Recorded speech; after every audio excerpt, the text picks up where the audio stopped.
Hey everyone, it's Matt with ID Wealth. I'm here with Dave Wagner of Aptus Capital, member of our investment committee today. And today we're going to talk about tariffs.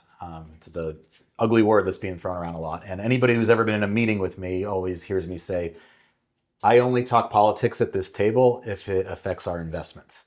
And so Dave here is going to kind of help walk us through why tariffs may or may not actually fit into that category. Yeah, that's a great question, and you're right. It's the hot topic of the day. And at the end of the day, I'm going to say this very bluntly.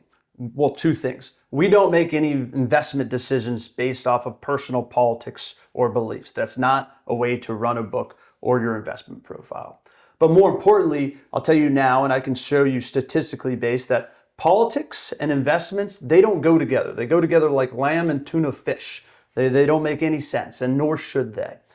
But if I were to talk tariffs, let's talk about it from two different angles. Let's talk about it from a statistical perspective, but also let's talk about it from a behavioral perspective. And I think that the latter part there, is actually even more important than the statistical basis. But I'm not going to give you my opinion on tariffs. I'm agnostic to tariffs because at the end of the day, my opinion on tariffs simply just do not matter.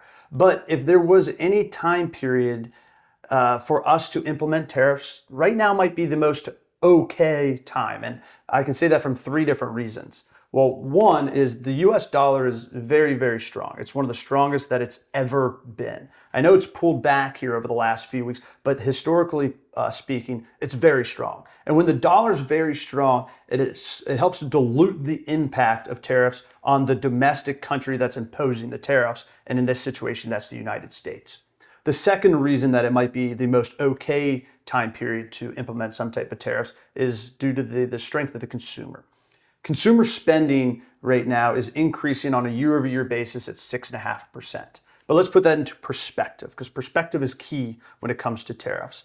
Historically speaking, the range of consumer spending growth on a year-over-year basis tends to be in the 3.5% to 6% growth per year. And so we're kind of out kicking our coverage right now with that number hitting at 6.5%.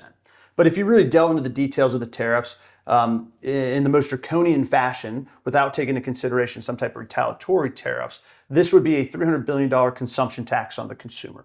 That equates to a haircut of consumer spending that's currently at 6.5% right now, of 1.5%. So if you do 6.5% minus 1.5%, the hit from tariffs, that puts consumer spending closer to 5%. That's right in that Goldilocks range of 3.5% to 6%. So the consumer can handle it. The third reason why it's the most okay time to implement tariffs is corporates remain very strong, okay? Last quarter, corporate earnings grew by 16%. This up and coming quarter is expected to grow by 11%. Historically speaking, earnings per share in corporate net income has grown about 7 or 8%. If tariffs have a hit to corporate earnings per share, it's going to be by about 2 or 3%. So you take the 11% expected in first quarter of 2025, subtract 2 or 3%, you're right in that 8 or 9% ballpark, still slightly above the historical number. So while I'm agnostic to tariffs as a whole personally, I think it's the most okay time to implement tariffs for those three reasons. The consumer's strong, corporates are strong, and the US dollar is strong. So basically, we don't agree or disagree, but this is where we are, and this helps explain why we feel it shouldn't be something that we're overly worried about. 100%. You have to play the hand that you're dealt in a way. But at the end of the day, the most important thing that I can say to you guys is that politics and markets, they just do not work well together. They don't mix.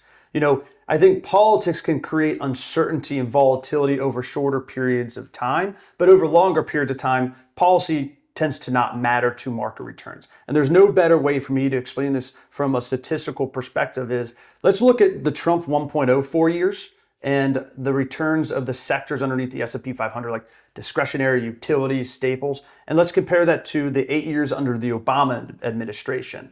During both periods of time, the market had great returns. But if you look at underneath the hood, each sector, the returns that worked well under Obama were the same exact sectors that worked well under Trump 1.0. Not only that, the sectors that performed the worst under the 8 years under Obama were the exact same underperforming sectors under Trump 1.0. And I think the one political thing I could say here is that, Donald Trump and Barack Obama, they couldn't be more completely polar opposite people from a policy standpoint or a personality standpoint.